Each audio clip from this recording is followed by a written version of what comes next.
Your child's confidence isn't built by what you tell them about themselves. I'm Debbie Page, and I've raised 3 children. I've helped thousands of mothers as a nurse and a lactation consultant. And I'm now a grandmother of 9, expecting baby number 10. For all human history, 3 human behaviors have determined success or failure in every leader, every relationship, every outcome that matters. Today I'm going to share all 3 factors with you, starting with the one simple technique that will change how your children see themselves forever. The 3 factors are self-management, observation, and communication. And when you master these 3 areas as a mother, you don't just change your own experience of parenting.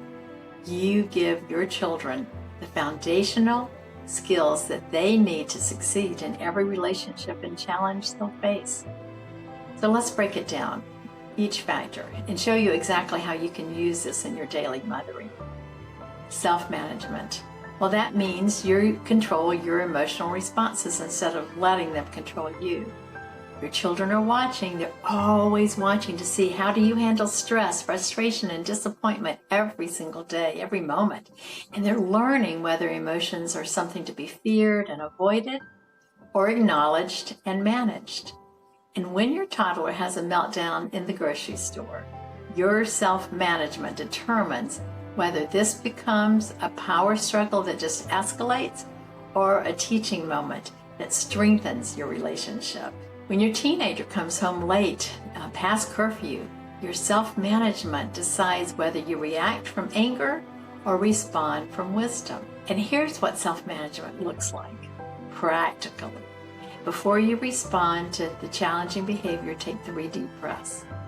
And then ask yourself, what do you want your child to learn from this moment? Choose your words carefully and your tone deliberately rather than reacting from emotion. I learned this the hard way, believe me, with my own children. There were way too many times I let stress and overwhelm dictate my responses. But when I started practicing self-management, everything changed. My children became calmer because I became calmer. Observation means you can read your child's emotional state, their needs, and what's really going on beneath their behavior. Most parenting problems happen because we react to the surface behavior instead of really addressing the underlying need.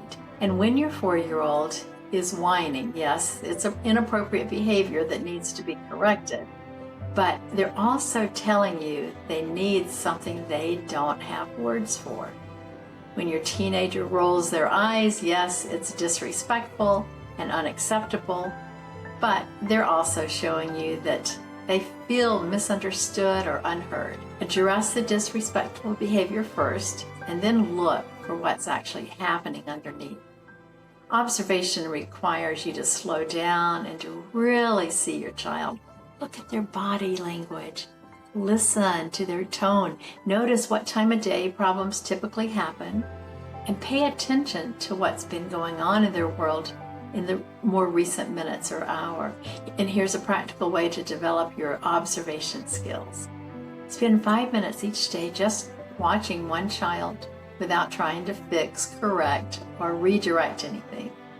Notice what you see when you're not focused on managing behavior. And I can remember when my grandson was going through a difficult phase, and instead of just addressing the behavior, I started observing. And I noticed that he was struggling most right after church. He was hungry, he was overstimulated, and once I saw the pattern, the solution became obvious. Communication. That's how you speak to your child in ways that build their confidence. It teaches them wisdom. It motivates them to make good choices. Your words have the power to shape how your child sees themselves, their capabilities, and their world. Effective communication with children isn't about being their friend or avoiding all conflict. It's about speaking in ways that help them understand expectations, feel valued, and develop internal motivation to do what's right. And instead of saying, you never listen, or I need you to stop doing what you're doing, say, I need to know why you're doing this. And instead of saying, stop being so messy, say, listen, hey, put your toys away because we all have to work together to keep the house clean and peaceful. The goal is to communicate in ways that teach rather than shame, that build up rather than tear down. Your children should feel more capable and confident after you talk to them and not less so. Here's what I want you to practice this week. Before you speak to your children about any problem or challenge, ask yourself, will these words help them grow stronger, or will it make them feel smaller? And this simple question, it will transform how you communicate. When you master self-management, observation, and communication, you're not just improving your parenting, you're modeling for your children the exact skills they need to succeed in their relationships, their work, and their own future, and their future families. Your children will face challenges, disappointments, and difficult people throughout their lives. The greatest gift you can give them is watching you handle life's difficulties with emotional stability, keen awareness of what's really happening, and words that build bridges instead of walls. And these three factors, they have determined success and failure of all human history because they're foundational. They're the foundation of all human relationships. When you apply them consistently in your parenting, you're teaching your children to know how to manage themselves and others and communicate effectively. So start with just one factor this week. Pick one that feels most challenging for you right now. Practice it intentionally every day. Watch what happens in your family when you begin to master these foundational skills. Your children are learning how to be human by watching you be human. And make sure you're teaching them the skills that will serve them for a lifetime. I'd love to hear which of these three factors resonates most with you and your family right now. So leave a comment down below and let me know. And if you're struggling with anything and want, some more help, let me know that too. Remember, every step you take, no matter how small it is, it's creating a legacy that will impact generations to come.